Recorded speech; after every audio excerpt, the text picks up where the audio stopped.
My name is Vicki Townsend, and I'm the founder and president of Divorce Right. And we provide training for your HR professionals and company supervisors. And we provide divorce coaching and case management, providing guidance and the direction that your divorcing employees so desperately need.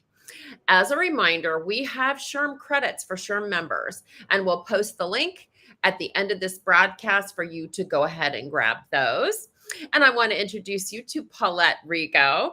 She is my friend, she is my colleague, and she is an incredible certified divorce coach and mediator. She's a certified divorce specialist and is the director of coaching and case management here at Divorce Right. Welcome, Paulette.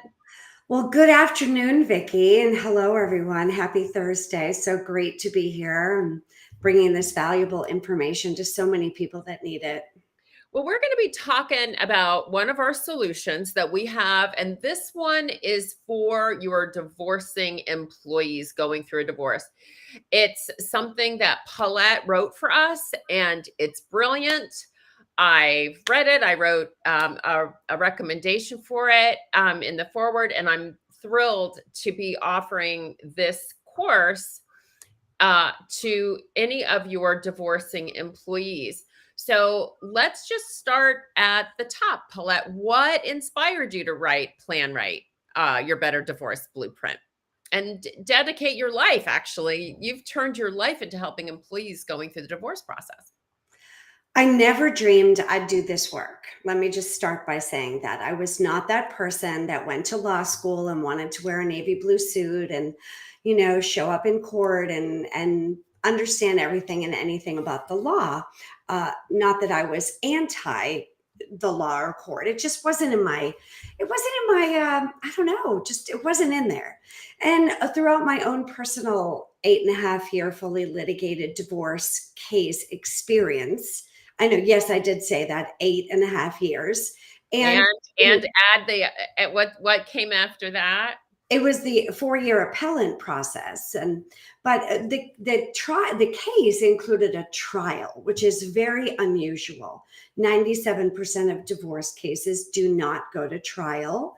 I didn't know that. I didn't know that you could have a trial in a divorce. I simply thought that you found an attorney, you filled out some paperwork, and you maybe went to a few meetings or hearings or I don't know, some sort of meetings with attorneys, and created a conversation to come up with some sort of agreement, and the judge read it and signed it, and who knows, maybe that took a little while, but I didn't know anything. I was green.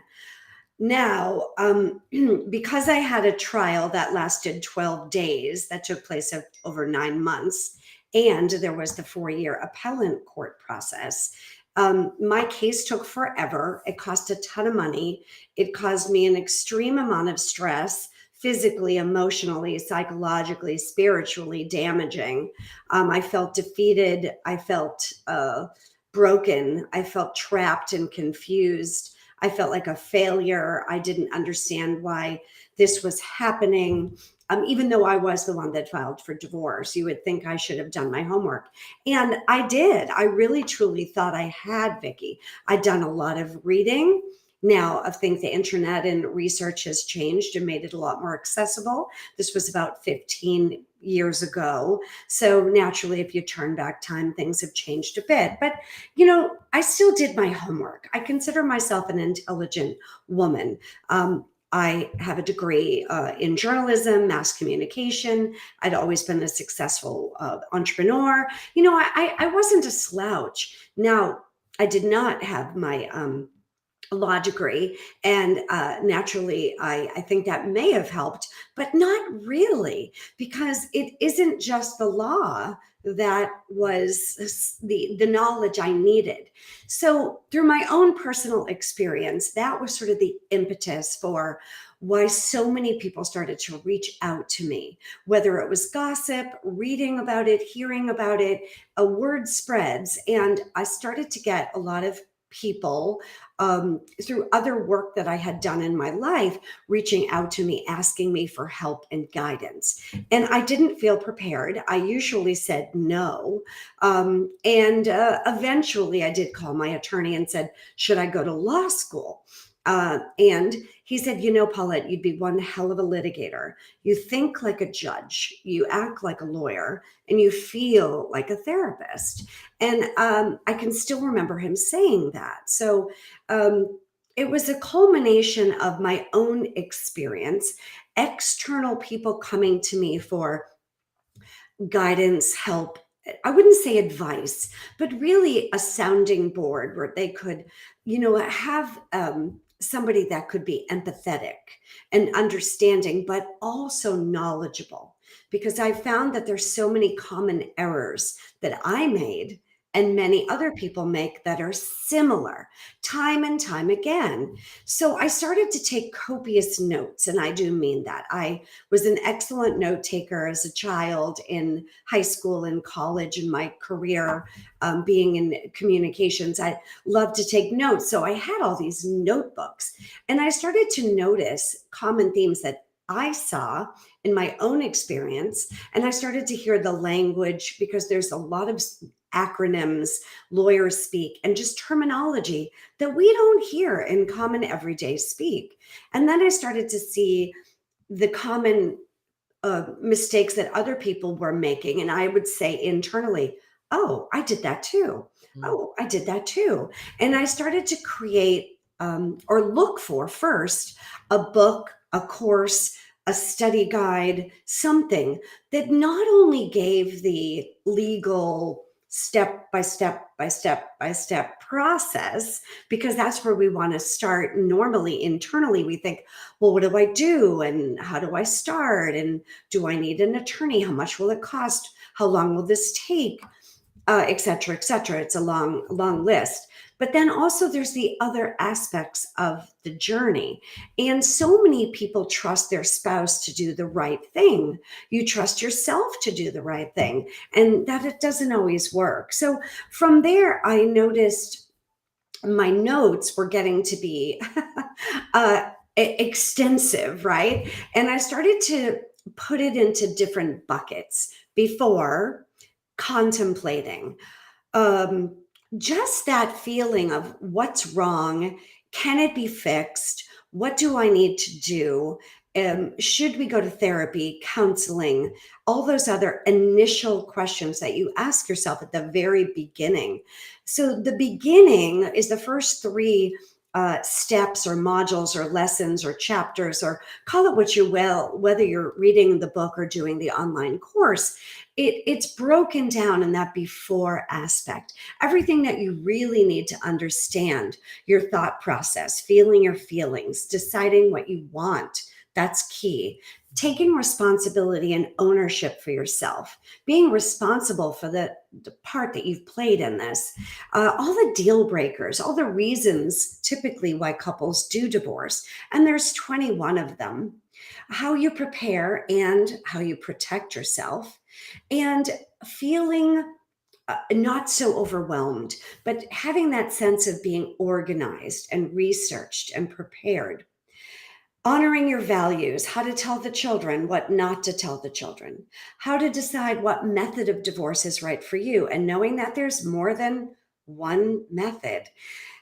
Practicing mindfulness, being really aware and deliberate in your actions, in your words, so that they don't come back to bite you and haunt you later. Because everything you say and everything you do is being observed and recorded and documented, and taking control of your emotions and your future, because nobody's going to do it for you. You have to take ownership of the future path and decision making, and ultimately the trajectory of the outcome.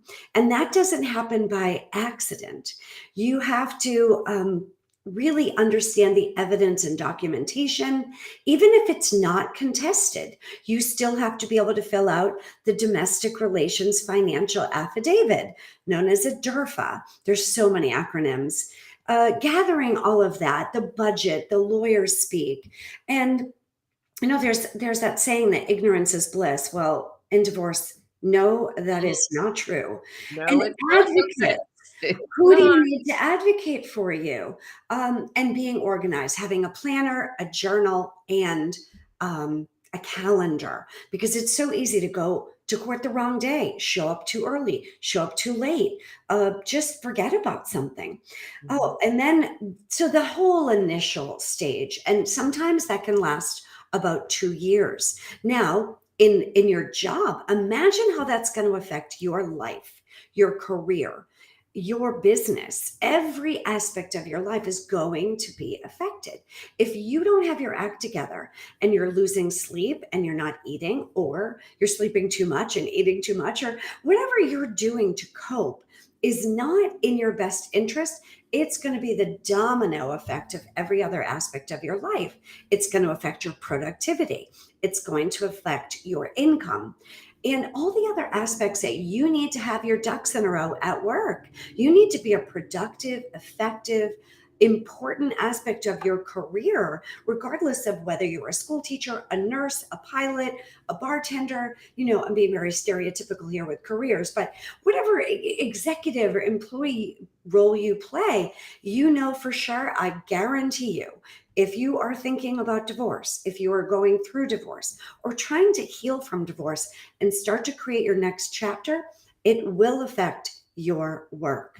It will. So the middle part is that whole aspect of you're in the midst of it. What does that look like? Getting familiar with the process, the law, finding the right family law attorney. Maybe you need a fiduciary, a certified divorce financial analyst. Is there a marital property? Do you need a certified divorce real estate expert? Is there a mortgage? If there is, what do you do about that? You probably need a certified divorce lending professional. The other experts, mental health. If you have children, maybe you need a co parenting or a pediatric specialist in juvenile therapy, because play therapy, and there's so many different ways that therapists can help children mitigate divorce. Um, Having a team approach. Now, you may not need all of these experts, so don't panic, everyone. You may need just a divorce coach. You may need just an attorney. But if you have been in a long-term marriage and there are significant assets, what's significant? That's going to be different for everyone, right? Are there children? And how transparent are you and your spouse with your emotions and also with your finances? Finances is big. Mhm. There's a Yeah. lot of people find out suddenly that there are offshore accounts. Or just, yeah, a checking account, you don't know, a credit card or four, Right. you don't know. Maybe there's you're in debt with the IRS because your spouse never told you, or your spouse said that they paid the taxes and they didn't. There's so many, and once you're married, all the assets are commingled, right? And is it marital? Is it premarital? This is not legal advice, so be sure you find out what is and what is not. So there's a lot of that in the course. So getting through that, child support, legal custody, physical custody, creating a parenting plan, the division of marital assets and debt. What does that look like? And are you a case for spousal support, AKA alimony? And the waiting game. It takes longer than you think. It's kind of like when you do a renovation in your house.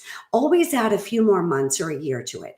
It's going to take a Isn't lot that longer than they tell you it's going to. And the just because they say they're going to cooperate doesn't mean they actually do. And that's called compliance and enforcement. You have to be able to have something that's enforceable, because it will not hold water in court in the after. So make sure that you have that. And then estrangement and alienation and losing friends and people taking sides, and even at work, people can take sides. That could be so uncomfortable. Your boss and all of your coworkers are going to need to learn to be empathetic and caring, but also you need to be able to choose who to trust and who to advocate for you. And likely you need to have a sacred space where you can really keep your personal life personal and your professional life professional. And is there going to be a little gray area? Maybe, but how does that work? And now, of course, in the after, dating, changing your name, your new career, investing, making sure that you have a financial plan so that you are not, when child support and alimony, if and when you are either paying it or receiving it, ends up not making you broke, and now you have to file for bankruptcy. So it's a whole, boy, a jigsaw puzzle of everything in life. So that's why I created it. I wish I'd had it when I was Right. going through my journey. It saves all of my clients work it, whether they read it word for word or they're actually managing it together collectively. It's having that map. That's why I call it a blueprint. Well, I tell you what is, and I want everybody to understand that, as they're listening to that, your employees, you know, you wake up one day to the words, I want a divorce. And Mhm. those may be your words or they may be your spouse's words coming at you. But either way, Right. then what? Right? It's like the brand is very big in divorce. It's you've got to find a shark, you've got to find a bulldog, you've got to find a lion to go It's out fight. there, right? It's fight. Fight It's or fight, flight. it's Mhm. fight, fight, fight. And those very decisions could set your relationship with going even through the process of being it could have been amicable to now it's acrimonious. It's that those decisions of lawyering up can oftentimes make the difference of whether or not you can have an actual relationship True. with your spouse, soon to be ex-spouse, but they're still the parent of your children if Mhm. you've got children together or if you Right. have a business together. You're still going to have things to manage between each other.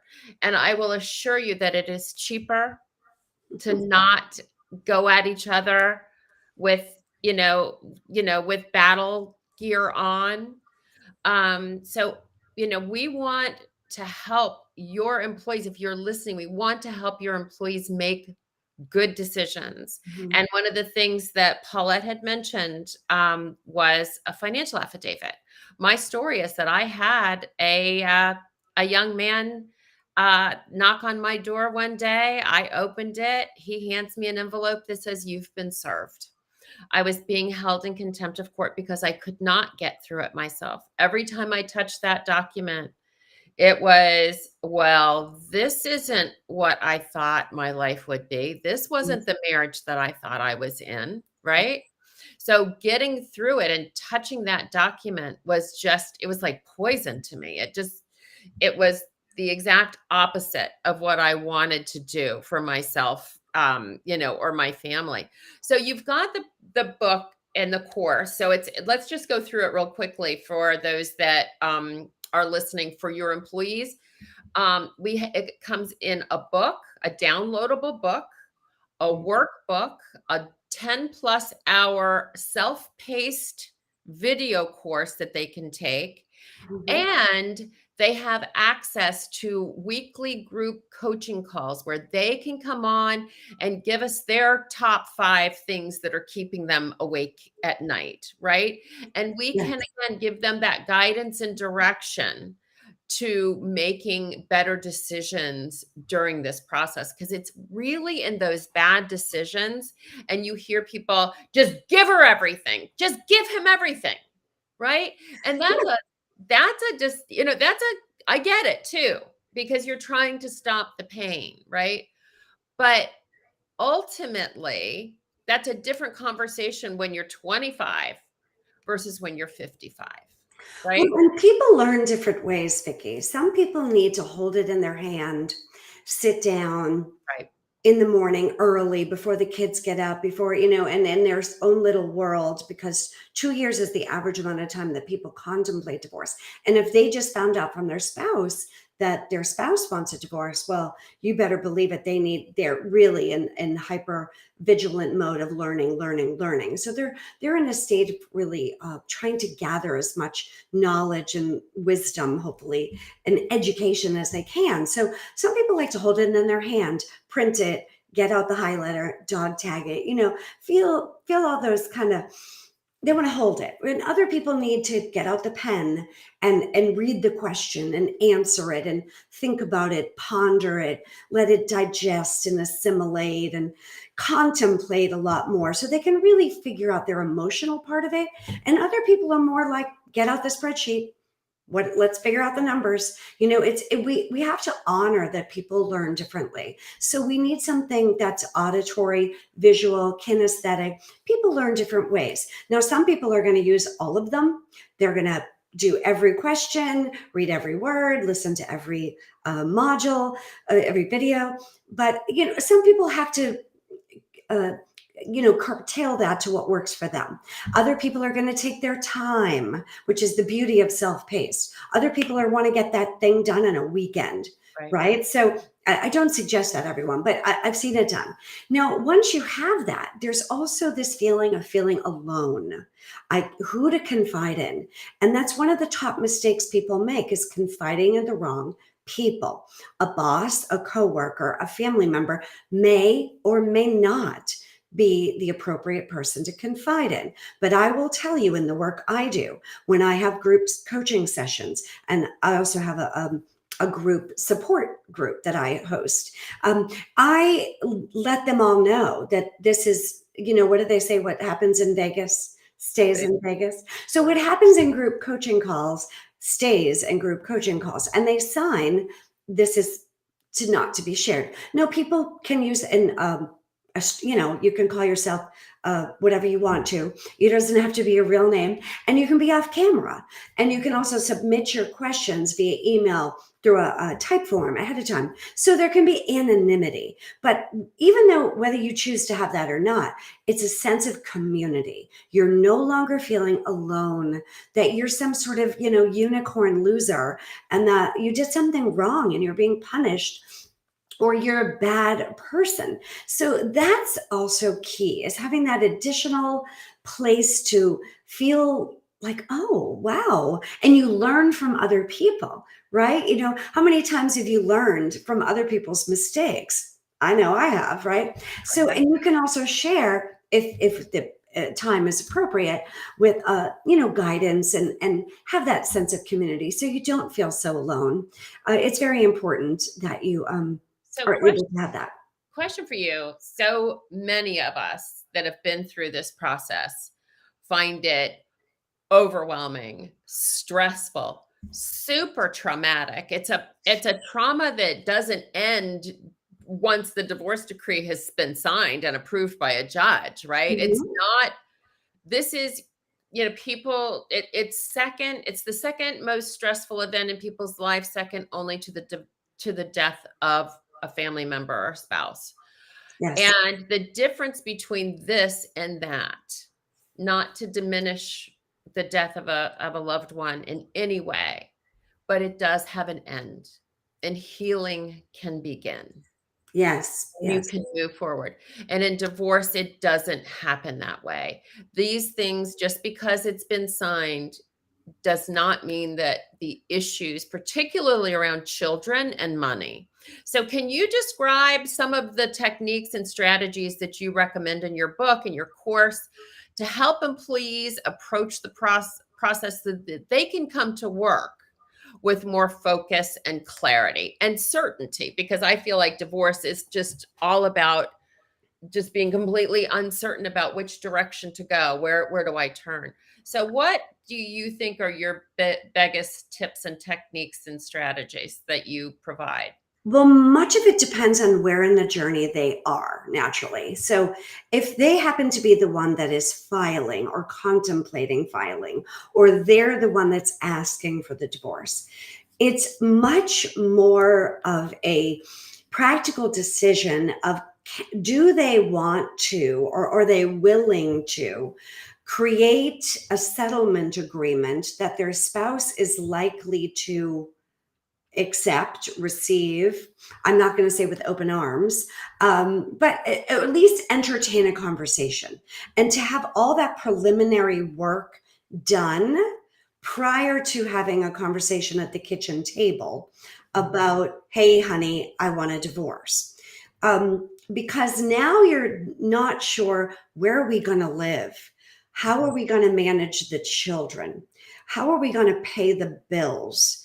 You can see the right. That's when they get up here. That's what makes them, that uncertainty makes your employees' productivity And the level last thing they can do is think about work. Now they've got to right. think about just, um, who's buying the groceries and who's living in the house and who's Right. taking the kids to soccer. So it's this preliminary understanding of what methods may or may not work for you and your spouse based on your case, and understanding that there are options and which ones are maybe best or applicable for your situation.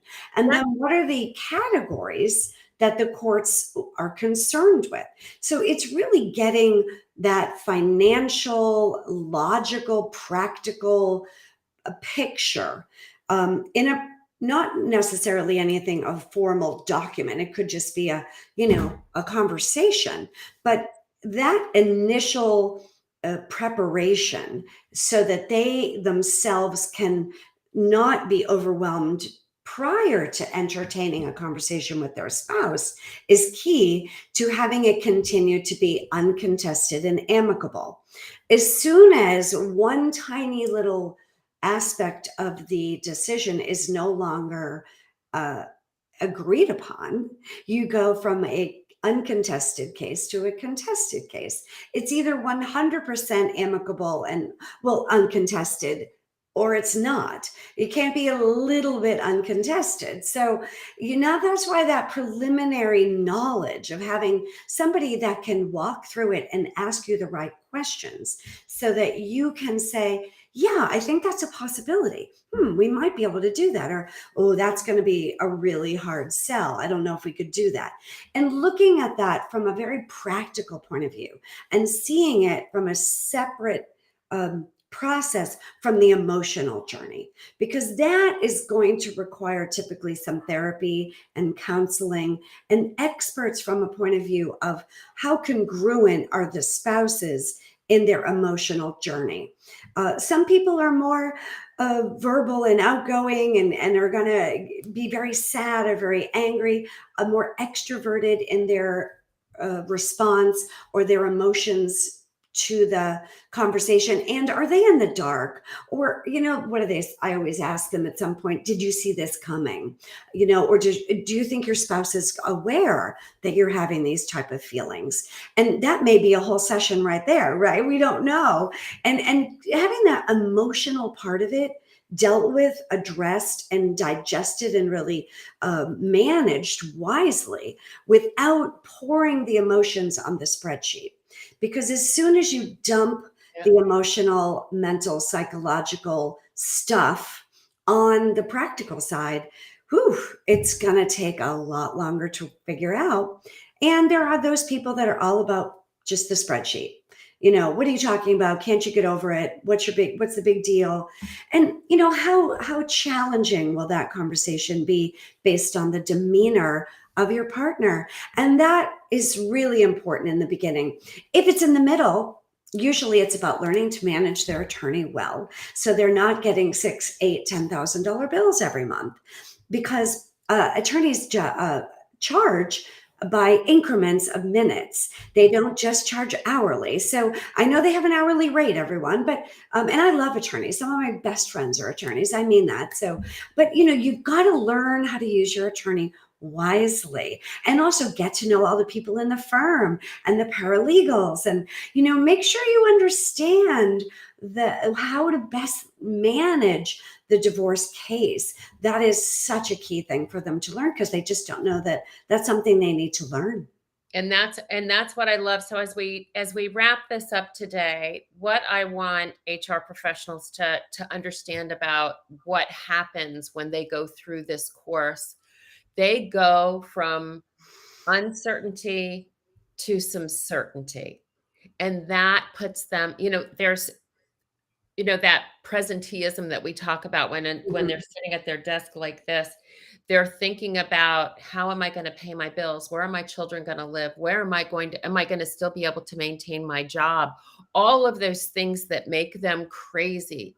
Mhm. This course helps bring them down, brings the temperature in the room down for them, because they have some clarity. They have a plan that they've created for themselves. It's not the plan that I would choose or you would choose or she would choose or he would choose. It's the one that your employee says is right for them. So Paulette, thank you so much for bringing some clarity to Plan Right. And I want to remind everybody, I'm going to put our SHRM credit link in the box here. So if you are a member of SHRM, you get credits for our LinkedIn lives that we do every Thursday from 1 o'clock to 1:30. And so go ahead and grab those. And if you have any questions about how this can support your employees, please reach out to us. I will also put my email address in the divorcerightinc.com. Sorry about I'm probably like there we go. So please feel free to reach out to me, and let's see how we can get bring some ease and grace, get your employees some guidance and direction in a system that is typically one that eats its young. It really is not a fun or easy process to go through, particularly when you don't know what you're doing. And even me, I knew what I was doing and I still messed it up. So I encourage Easy for that to happen. It is indeed. Don't let your employees or your business suffer because your employees are going through divorce. They can get through it with grace and dignity. They do not need to ruin their well-being and their career by mismanaging their stress, anger, fear, sadness, and overwhelm due to divorce. They can learn to manage it. That's what we do.